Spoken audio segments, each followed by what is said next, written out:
அனைவருக்கும் வணக்கம்.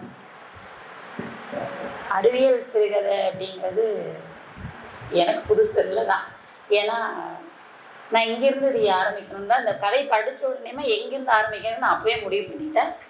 1999 தான் ஆரம்பிக்கணும்னு நினச்சேன். ஏன் அப்படின்னா இது கொஞ்சம் டைம்னால கொஞ்சம் சீக்கிரமாக முடிக்கிறதுனா சொல்லிடுறேன். 99ல் ராஜேஷ்குமாரோட நாவல்களை நான் ரொம்ப விரும்பி படிப்பேன். அவர் அறிவியல் சிறுகதைகள்லாம் நிறைய எழுதுவார். நாம் அதாவது முக்கியமாக அந்த ஆங்கில வார்த்தைகளை நான் தவிர்த்துருவேன். எனக்கு படிக்க தெரியாதனால அதை தவிர்த்துருவேன். ஆனால் புரிஞ்சுக்க முடியும் என்னால் கதையை. அப்படி படிக்கும்போது நம்ம ராஜேஷ்குமார், சுபா, இப்போது ஆர்னிகா நாசர் அப்போ இருந்தே ஆனந்த விடலில் சிறு சிறு கதைகளாக போடுவார். அதை படிக்க ரொம்ப ஆர்வமாக இருக்கும். இப்போ கொஞ்ச நாளைக்கு முன்னாடி ஆர்னிகா நாசர் அவர் நேரில் சந்திக்கும் போது அவர் நான் நம்பர் வாங்கினப்போ ரொம்ப எளிமையாக பேசி பழகிறது மட்டும் இல்லாமல் அவரோட கதை ஒரு முறை எழுதி ஒரு 6 மாதத்துக்கு முன்னாடி எழுதி அந்த கதையை எனக்கு அனுப்பி வச்சார். இதை படிச்சுட்டு சொல்லுங்க அப்படின்னு. இந்த அறிவியெல்லாம் இப்போ கொஞ்சம் ஆர்வம் குறைஞ்சிருச்சு. ஆனால் இருந்தாலும் அப்போ அது ரொம்ப இன்ட்ரெஸ்டாக இருக்கும் படிக்கிறதுக்கே. இப்படியெல்லாம் இருந்தால் நல்லா இருக்குமே அப்படின்னு. அந்த 99ல் கடைசி மாதம் 12வது மாதம் திக் திக் டிசம்பர் சொல்லி ஒரு நாவல் ராஜேஷ்குமார் அவர்கள் எழுதுனது. அந்த நாவல் அறிவியல் நாவல் இல்லை. ஆனால் அதில் கேட்கப்பட்ட ஒரு கேள்வி ஒன்று முக்கியமானது. இந்த கதைக்கு அதில் சம்மந்தப்பட்டதாக நான் நினைக்கிறேன். ஏன்னா அப்போ ஒரு கேள்வி கேட்குறாங்க. ஒரு வாசகர் கேள்வி கேட்குறாரு அவர்கிட்ட. 2020ல் இந்தியா வல்லரசாயிருமா, எப்படி இருக்குன்னு ஒரு கேள்வி கேட்குறாங்க. அதுக்கு அவர் சொல்கிறாரு, 2020ல் எல்லாரு கையிலையும் ஒரு ஃபோன் இருக்கும் கண்டிப்பாக. அப்போ ஃபோனுங்கிறது 99ல் 2000களில் ஃபோன் அப்படிங்கிறது அதிசயமான ஒரு விஷயம். ஏன்னா அங்கங்கே செல்லுலார் ஃபோனும் வீட்டில் அவங்க வீட்டில் லேண்ட்லைன் ஃபோன் தான் இருக்கும், மற்றபடி எதுவும் இருக்காது.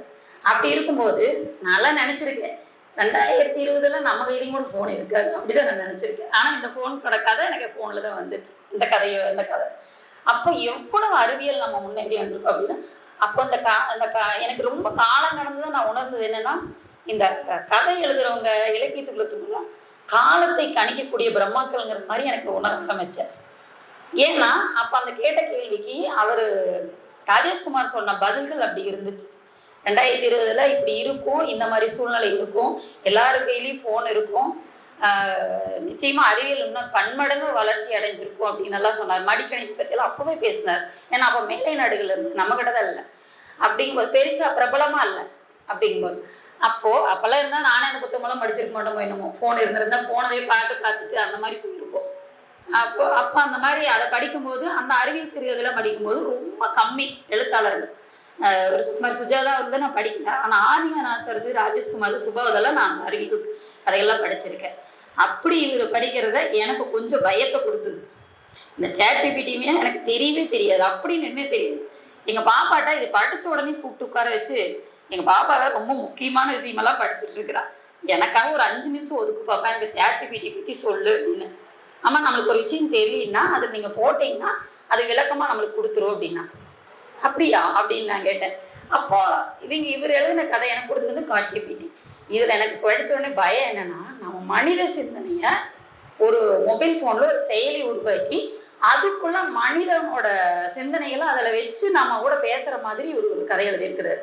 எனக்கு கொஞ்சம் பயமாக இருந்தது. ஏன்னா அப்போ ஒரு எழுத்தாளர் சொல்லியிருக்காருல்ல, ராஜேஷ்குமார் சொன்னார் எதிர்காலத்தில் இப்படிலாம் இருக்கும் அப்படின்னு. அப்போ இப்போ நடக்கிற விஷயங்கள்லாம் பார்க்கும்போது நம்ம ரொம்ப சுருங்கிட்டோம்.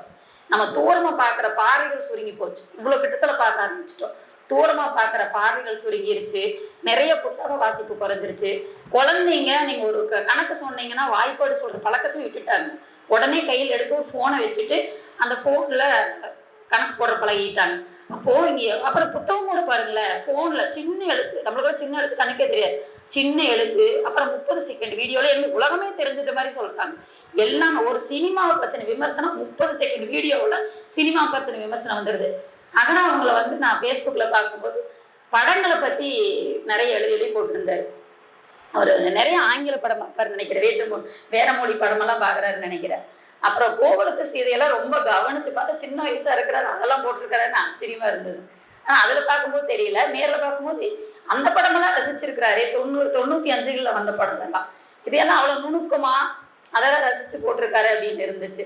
அப்போ இதை படிக்கும்போது இவரோட அந்த பக்கத்துக்கெல்லாம் போனீங்கன்னா நிறைய அறிவியல் சார்ந்த கதைகள் படங்கள் பார்க்கும்போது அந்த ஆர்வத்தின் அடிப்படையில் இந்த கதை எழுதியிருப்பாரு எனக்கு தோணுச்சு. இந்த கதைக்குள்ள போய் இந்த கதையை ரொம்ப சுருக்கமாக சொல்லி முடிக்கிறேன். அந்த கதை வந்து ஒரு மேடையில ஆரம்பிக்குது. ஒரு பெரிய மேடை. அர்ஜுன் பிரியா அப்படிங்கிற 2 கதாபாத்திரம் தான். அவங்க வந்து ஒரு ChatGPTன்னு ஒரு செயலியை உருவாக்குறாங்க. அதை பதிவிறக்கம் பண்ணுறதுக்கு அதுக்கான ஒரு வீடியோ போடுறாங்க, அந்த அறிமுகப்படுத்துகிறாங்க. இது இப்படி இதெல்லாம் பயன்படும். என்னென்ன மாதிரி பயன்பாடு இருக்குது அப்படின்னா, மனிதர்களோட பழக்க வழக்கங்கள், ஜோசியம், அப்புறம் வந்து பண்டைய காலத்திலோட பழக்க வழக்கங்கள், வரலாறுகள், இதெல்லாம் அதில் அடக்கமாக இருக்கும். இதை விட ஒரு படி மேலே போய் அப்படின்னு அர்ஜுன் சொல்கிறான். எப்படி சொல்கிறான் அப்படின்னா, கடவுள் மாதிரின்னு சொல்கிறான். கடவுள் மாதிரின்னா, நீங்கள் என்னவா இருக்கிறீங்க, என்னவாக போகிறீங்க, என்ன ஆயிடுவீங்க அப்படிங்கிறத முன்கூட்டியே உங்களுக்கு சொல்லிடும் அப்படின்னு. இது ரொம்ப அதிர்ச்சியான தகவலாக இருந்தது. அப்புறம் கேட்கும்போது எல்லாருமே ரொம்ப என்ன மாதிரியே அதிர்ச்சி ஆகுறாங்க. இதெல்லாம் முடிச்சுட்டு 2 பேர் லேபுக்கு போக ஆரம்பிக்கிறாங்க. பிரியாவுக்கு ஆர்வம். இதில் பிரியா தான் அதான் அந்த கதையோட கதாநாயகி. ஒரு பக்கத்தில் முதல் பக்கத்திலேயே படிக்கும் போதே நம்மளுக்கு வந்து அந்த கதாநாயகி என்னவா காட்டுறாங்கன்னு அந்த கதையோட ஏதோ ஒப்பிட்டு பார்த்துடலாம். எப்படின்னா, ஒரு குடும்ப கதைனா கதாநாயகி இதை பண்ணிட்டு இருக்கா அப்படின்னு சொல்லிடலாம். ஒரு த்ரில்லரான கதைனா அதுக்கான வாக்கியங்கள் இருக்கும். இதில் எப்படின்னா, பிரியாவோட மூளை பற்றி தான் அறிமுகப்படுத்துறாரு. அவ்வளவு அந்த செயலியை வந்து கொண்டு வர்றதுக்கு அவதான் முக்கியமான மூல காரணம் அப்படிங்கிறத அவர் சொல்றாரு. அப்போ அப்படி போகும்போது பிரியா முதல்ல அவ உருவாக்குன இடத்துலயே அதை பயன்படுத்தணுங்கிறதுக்காக அவளோட டேட்டாவெல்லாம் அது கொடுக்குறான். அந்த செயலிக்குள்ள போய் அவளோட டேட்டாவெல்லாம் கொடுத்து என்ன ஆகுது அப்படிங்கிறதுக்காக அவளோட எதிர்காலத்தை பற்றி தெரிஞ்சுக்கணுங்கிறதுக்காக போட்டா 24 மணி நேரத்துல கார் விபத்துல பிரியா இறந்துற மாதிரி வருது. உடனே அர்ஜுனும் பிரியாவும் ரொம்ப பயப்படுறாங்க. அது எப்படின்னா புள்ளி விவரமா போடுது. இவ்வளவு நேரத்துல இத்தனை மணி நேரத்துல கார் விபத்துல பிரியா இறந்துற மாதிரி ஒரு இது வருது. இவங்க அந்த கொஞ்ச நேரத்துல விஞ்ஞானி இல்லையா யோசிக்கிறாங்க. அப்ப என்ன பண்ணலாம், அடுத்து என்ன பண்ணலாம், இதை தக்க வச்சுக்கணுமே. இவ பிரியா சொல்றா, என்னோட சிந்தனையா இதெல்லாம் நான் விட்டு போக முடியாது, நான் அர்ஜுனோட ரொம்ப நாள் இருக்கணும். இப்படி 2 பேருமே ரொம்ப கலந்து பேசி என்ன பண்றாங்கன்னா, தன்னோட சிந்தனையை அந்த செயலுக்குள்ள புகுத்தி வைக்கிறதுக்காக பிரியா முடிவு பண்றான். அதுக்கெல்லாம் சில வேலைகள் எல்லாம் பண்ணி அந்த விபத்து நடக்கிற கொஞ்ச நேரத்துக்கு முன்னாடி அந்த சிந்தனையை அதுக்குள்ள புகுத்திடுறாங்க. கம்ப்ளீட் ஆயிடுது. அது 2 பேர் பேசிட்டு கார்ல போகும்போது அந்த சொன்ன டயத்துல அந்த சொன்ன நொடியிலேயே அவளுக்கு விபத்து ஆகுது. நான் நினைச்சேன், அந்த கார்ல போகாம இருந்திருந்து ஆக்சிடென்ட் ஆகாம இருந்திருக்கோம், நம்ம மூலம் கொஞ்சம் யோசிக்க முடியல அப்படின்னு நினைச்சேன். சில தவிர்க்க முடியாது அப்படின்னு அந்த கார்ல போகும்போது ஆக்சிடென்ட் ஆகி அவ இறக்குறது அந்த ஸ்கிரீன்ல அப்படியே இருந்துரும். ஸ்கிரீன்ல இருந்தா கீழே விழுந்து கிடக்கும் போது அது என்னன்னா, மீடியா எல்லாம் நம்ம தான் எல்லாம் கீழே விழுந்து 6 ஆக்சிடென்ட் ஆனாலும் 6 அடிபட்டாலும் முதல்ல போட்டோ தான் எடுப்போம். அந்த மாதிரி மீடியா எல்லாம் சேர்ந்து போட்டோ எடுக்கும்போது அவளோட போன்ல இந்த தகவல் அதுல பதிவாயிருது. அப்ப அதெல்லாம் முடக்கணும்னு சொல்ல ஒரு தரப்பு அப்படியெல்லாம் இருக்குமான்னு ஒரு தரப்பு. நம்ம ஒரு விஷயத்த உடனே நம்ப மாட்டோம்ல, நம்மளுக்கு இதை பண்ணி பார்க்கலான்னு ஒரு ஆர்வம் இருக்குல்ல. எல்லாரும் அதை பிளான் பண்ணணும் அப்படின்னு வேண்டான்னு சொல்றாங்க. சில பேர் அந்த இதுல ஏற்றி பார்க்கலாம், செயலி ஏற்றி பார்க்கலாம் அப்படின்னு முடிவு பண்றாங்க.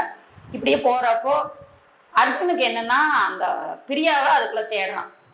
அந்த ChatGPTக்குள்ள போய் பிரியா எங்க இருக்கா அப்படின்னு அவன் தேட ஆரம்பிக்கிறான். அப்ப தேடும்போது சின்ன சின்ன வாக்கியங்களா வந்து உள்ள வந்து போயிட்டு இருக்கிறான். உலகமே வந்து ரொம்ப பரபரப்பா ஆயிட்டு இருக்குது ChatGPTனால. ஆனா இவன் வந்து அது பிரியான்னு என்னதான் அறிவியல் வளர்ச்சினா இந்த காதலுக்கும் அன்புக்கு இந்த கண்ணீர் பாசம் இதுலெல்லாம் வந்து எவ்வளவு அறிவியலுக்கு போனாலும் அது குறையிறது இல்லைங்கிறத அர்ஜுன் மூலியமா தெரிஞ்சுக்க முடிஞ்சது அந்த கதையில. தவிக்கிறான் பிரியாவோட பேசணுங்கிறதுக்காக. அப்போது அங்கங்க ஒரு லைன்ல வரான். அவன் என்ன பண்றான்னா, அந்த மெசேஜ்ல அந்த வாய்ஸ் நோட்லயே அவனுக்கு திருப்தி இல்லை. உடனே ஒரு ரோபோ தயாரிக்கிறான். அதுல வந்து ஒரு சின்ன சிக் மாதிரி வச்சு அதுல பொருத்தி பிரியாவே கூட இருக்கிற மாதிரி வச்சு அவ பேசுறது இதெல்லாம் பண்ணிட்டு இருக்கிறான். இதுக்குள்ள என்ன ஆகுதுன்னா, உலகத்துல எல்லா பக்கம் வந்து இந்த செயலியை ஆரம்பிச்சு நிறைய பிரச்சனைகள் வர ஆரம்பிக்குது. இது அரசாங்கத்துக்கு தெரிஞ்சு அதை முடக்க பார்க்குறாங்க. அப்போ வந்து அந்த இவனோட லேப் வந்து சீல் வைக்க வரும்போது ரோபோவை எடுத்துட்டு போயிடுறாங்க, கட் பண்ணி எடுத்துட்டு போயிடுறாங்க. இவன் தப்பிச்சு ஓடிடுறான் அர்ஜுன். அப்போ வந்து அந்த லேப்ல இருந்து எடுத்துட்டு போன ரோபோவுக்கு தன்னால ஒரு நினைவு வந்து அர்ஜுன் அது தேடி வர்ற மாதிரி அந்த கதையை கொண்டு வந்திருப்பார். அப்பதான் அந்த இதனோட ஆபத்து புரியுது, அர்ஜுனுக்கே புரியுது இது ஆபத்தானதுன்னு. ரொம்ப பயமானது என்னன்னா, எதிர்காலத்தில் இதெல்லாம் வந்தால் ரொம்ப கஷ்டம். ஏன்னா இறந்தவங்க நம்ம நினைவுல இருந்தா பரவாயில்ல, அவங்க நினைவுகள்ல வந்து நம்ம கூட பேசிட்டு இருக்கிறாங்கிறது.